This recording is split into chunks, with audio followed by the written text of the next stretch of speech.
नमस्ते, मैं हरिशंकर व्यास। 75 के भारत पर विचार में यह सवाल मजेदार है कि जिनकी जिंदगी देश की खबरों में गुजरी है उनके लिए यादगार पल कौन से हैं। जैसे डॉक्टर वेद प्रताप वैदिक की जुबानी संसद भवन के आगे गोहत्या आंदोलन के उत्पात की उनकी याद से मुझे उस वक्त का अलग पहलू बुझा। सोचे, आजाद भारत कितनी तरह की स्मृतियों को लिए हुए हैं। आमतौर पर देश की राजधानी की घटनाओं का राष्ट्रीय अवलोकन और उन घटनाओं का दिल दिमाग पर गहरा और लंबा असर होता है। प्रादेशिक महत्व की यादें चर्चाओं में आमतौर पर नहीं होती है। बावजूद इसके पत्रकार संपादक का जीवन क्योंकि अखिल भारतीय पैमाना लिए हुए होता है तो उनकी यादों का दायरा भी बहुत लंबा चौड़ा होता है। देश, प्रदेश और दुनिया सभी का।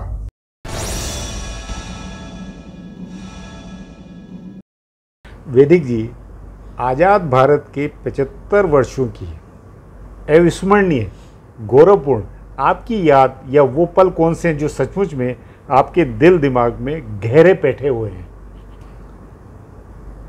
आपने ऐसा सवाल पूछा है कि जो कई बार बड़ी चुभन पैदा करता है और कई बार बड़ा आनंद प्रदान करता है। जैसे सबसे भयंकर बात जो मुझे याद आती है पूरे जीवन में वो है आपातकाल की घोषणा।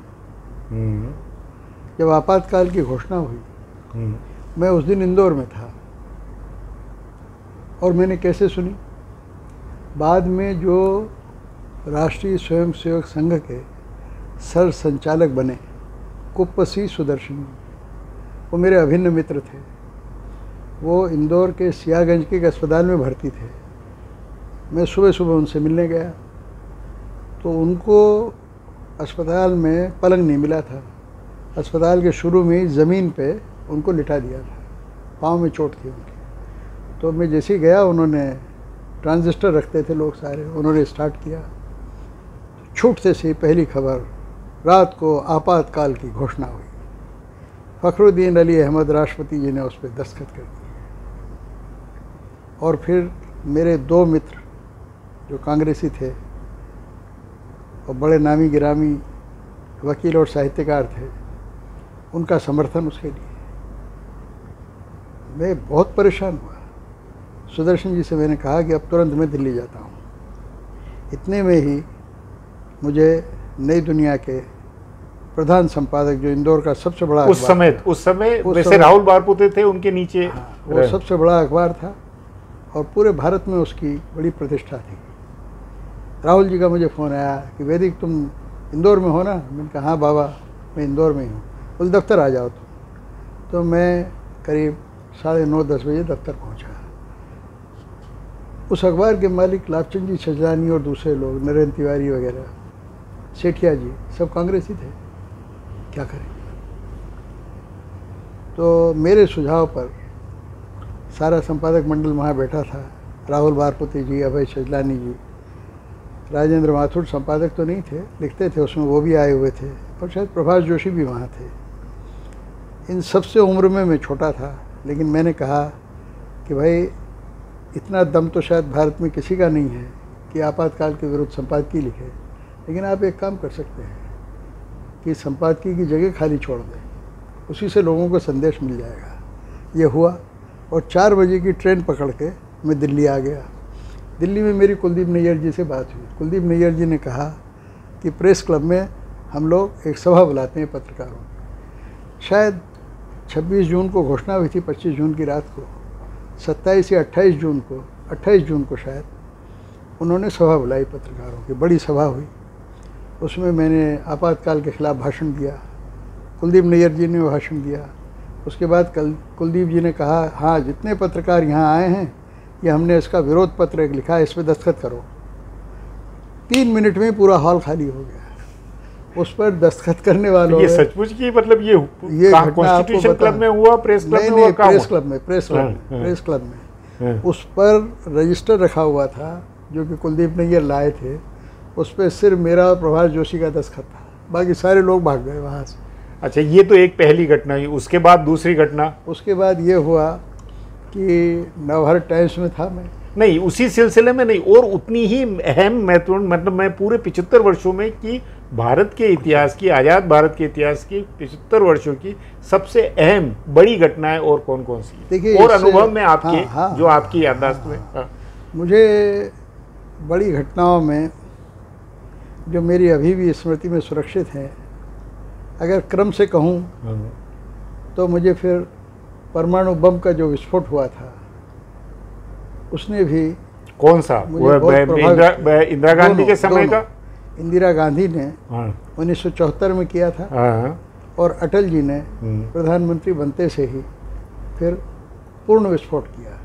जो इंदिरा गांधी जी ने किया था वो भूमिगत था जी, और ये भूमि के ऊपर था, इसलिए दोनों। वो भी अंदर ही था, भूमिगत ही था, अंदर ही सही हुआ था। नहीं, वो बिल्कुल उसका प्रकट रूप था वो तो। लेकिन उससे हानि किसी को नहीं हुई, इतने तरकीब से किया गया था और राजस्थान में किया गया था, मरुभूमि में किया गया था।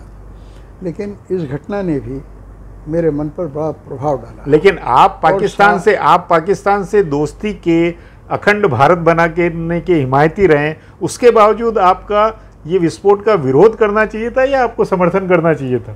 नहीं, देखिए, आप एक तरफ से ये कि भाई मैं सब शांति से, मतलब आप तो पुरजोर समर्थक रहे हैं कि हमें लड़ाई, दुश्मनी और भारत पाकिस्तान के संबंधों के अलग। वो विस्फोट या परमाणु बम का निर्माण पाकिस्तान को उड़ाने के लिए नहीं किया गया।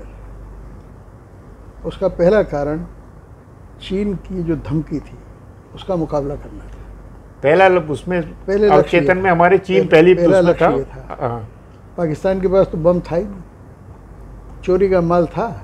बाद में नहीं, वो चोरी का माल भी 74 के विस्फोट के बाद उन्होंने जुगाड़ बैठाया। और वो विस्फोट हमारे बाद हुआ, उसके पहले नहीं हुआ।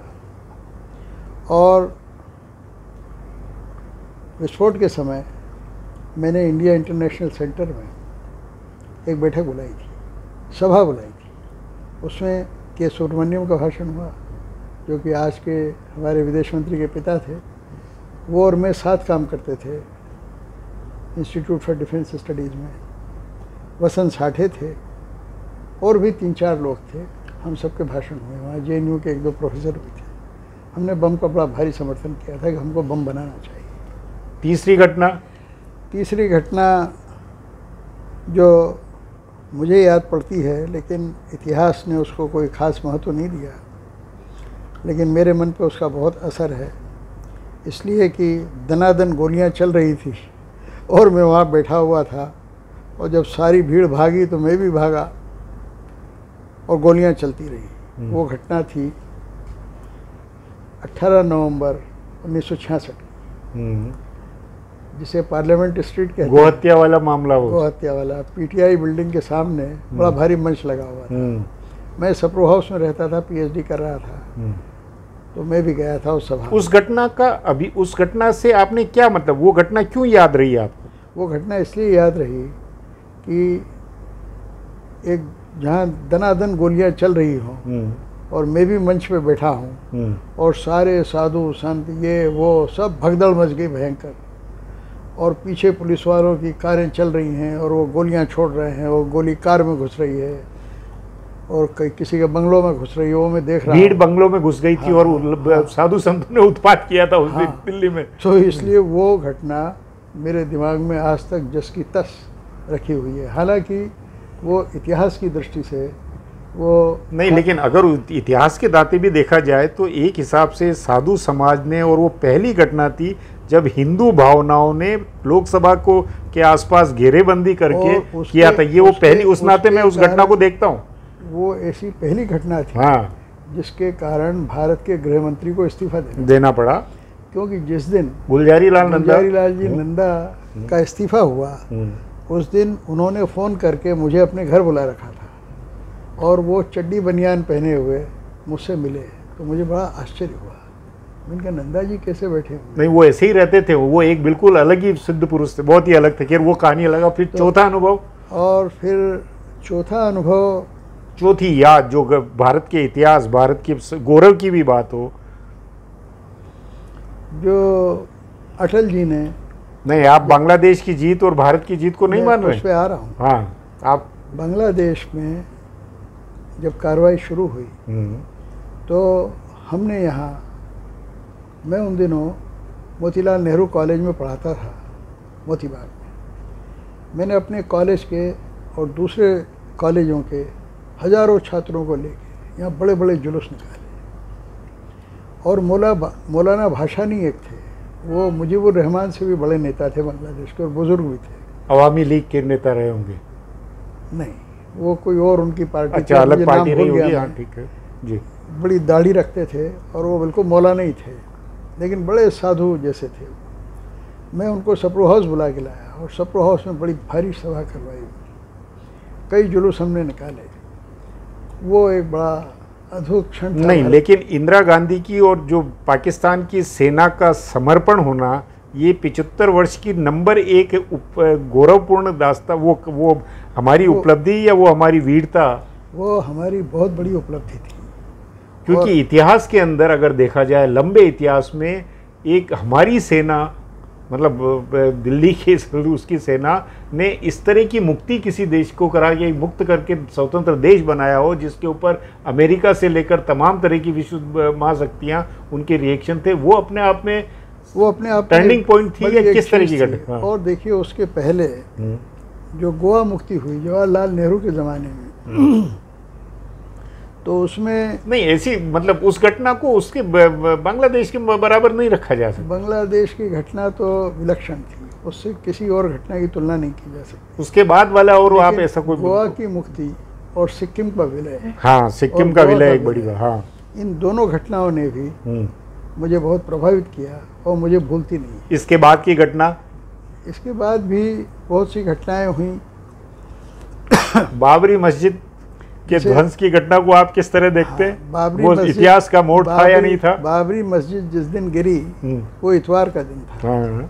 और 6 दिसंबर का दिन था, 1992 की बात है। नरसिंह राव जी प्रधानमंत्री थे जी। और नरसिंह राव जी के प्रतिनिधि के तौर पर या अपने स्वयं की हैसियत में मैं बाबरी मस्जिद के गिराने वालों से भी बात कर रहा था और बाबरी मस्जिद के पक्ष लेकिन में। ईमानदारी से बताइए, उस दिन आप गम में थे, गमगीन थे या? उस दिन मैं चिंता में बहुत था। चिंता में थे इसलिए कि मैं पीटीआई भाषा का संपादक था और मैंने अपने संवाददाता योगेश माथुर को नियुक्त किया था कि वो बाबरी मस्जिद के सामने खड़े रहे और हर क्षण वहाँ से रिपोर्ट करे। तो रिपोर्ट कैसे करे? उन दिनों मोबाइल फ़ोन तो थे नहीं। तो वहीं से एक अखबार निकलता था, बाबरी मस्जिद के सामने उसका कार्यालय था। उस अखबार के मालिक अभी भी जिंदा हैं। मैंने उनको फ़ोन किया, मैंने कहा कि आपके टेलीफोन का महीने भर का जितना बिल है वो मैं दूंगा। नहीं, वो कौन सा अखबार था वहाँ बाबरी मस्जिद के सामने? कौन सा? वो फैजाबाद में था वो। हाँ, वो क्या नाम उनका? शीतला प्रसाद। हाँ हाँ, शीतला प्रसाद सिंह जी का अखबार था। शीतला प्रसाद जी को मैंने फ़ोन किया, मैंने कहा पूरा टेलीफोन का खर्चा मैं दूंगा। नहीं, मुलायम सिंह से भी आपके संबंध थे, तो मुलायम सिंह से आपने बात नहीं किया? तो मैंने उनसे कहा कि आप मेरे संवाददाता योगेश माथुर को वहाँ से हर आधे घंटे में 15 मिनट में फ़ोन करने का मौका दें और हम यहाँ से खबर लेंगे। जैसे ही बाबरी मस्जिद पर लोग चढ़ गए तोड़ने के लिए, योगेश माथुर ने मुझे फ़ोन किया। मैंने वो खबर, कृष्णकांत जी हमारे समाचार संपादक थे, कृष्णकांत जी से कहा कि चलाइए इस खबर को सबसे पहले। वो खबर अंग्रेजी में ट्रांसलेट हुई, पीटीआई से भी गई, सारी दुनिया में खबर फैल गई। मैंने प्रधानमंत्री नरसिंह राव जी को फ़ोन किया, तो नरसिंह राव जी ने फ़ोन उठा के हेलो किया और कहने लगे 1 मिनट रुकिए, वो मेरा गुलाबी फ़ोन, लाल फ़ोन बज रहा है। लाल फ़ोन कौन सा होता? रेक्स वाला। रेक्स वाला। हाँ। तो मैं उसको लाल फ़ोन कहता था। बोले मेरा रेक्स फ़ोन बज रहा है, ज़रा 1 मिनट रुका था। रेक्स फ़ोन उन्होंने उठाया और मुझसे कहने लगे कि एक कोई पुणे के सज्जन इंटेलिजेंस के चीफ थे, नाम याद आ जाएगा मुझे, बोले वो फ़ोन कर रहे हैं कि वहाँ कुछ गड़बड़ हो गई है। मैंने कहा मेरा कॉरेस्पॉन्डेंट योगेश माथुर कह रहा है कि बाबरी मस्जिद का पहला गुंबद ढह गया है और दूसरे गुंबद पे लोग चढ़ गए हैं। बोले अच्छा ऐसा हुआ है। और उस दिन इतवार का दिन था, दिन भर में दफ्तर में बैठा रहा और नरसिंह राव जी को खबर करता रहा। इसके अलावा और कोई आपके अनुसार मंडल के आंदोलन वाला फैसला या बाद में और ऐसी इस तरह की कोई घटना जो इतिहासजनी जिसके कारण राजनीति देश बदला? जब मंडल का या नरसिम्हा राव का बनना बहुत ही देश की दशा दिशा को बदलने वाला मानते हैं आप? क्या मानते हैं? राजीव गांधी की जो हत्या हुई वो खबर भी सबसे पहले सारी दुनिया को हमने दी। नहीं, खबर के नाते अपन बात नहीं, मेरा ये कहना है कि आपकी उसकी बल्कि याद, आपकी जितनी यादें हैं सार्वजनिक जीवन के अनुभव में और उस तमाम तरह की बातों में, पत्रकारिता सब में, उसमें दिल दिमाग को बिल्कुल ठहरा देने वाली उस क्षण में वो उस घटना के नाते मेरे ख्याल से बाबरी मस्जिद की घटना का रहा होगा और आपातकाल की घटना का और वो बांग्लादेश या वो संसद भवन के बाहर गो हत्या का पहला प्रदर्शन जिसमें गोलियां चली वो रही होगी। वैदिक जी, इस एपिसोड के लिए बातचीत यहीं समाप्त करेंगे। बस अब इतना ही। उम्मीद है यह गपशप नई और दिलचस्प लगी होगी। अनुरोध है कि नया इंडिया यूट्यूब चैनल को सब्सक्राइब करें। नया इंडिया की वेबसाइट और उसके ई पेपर को भी ज़रूर देखें, वह कुछ अलग लगेगा।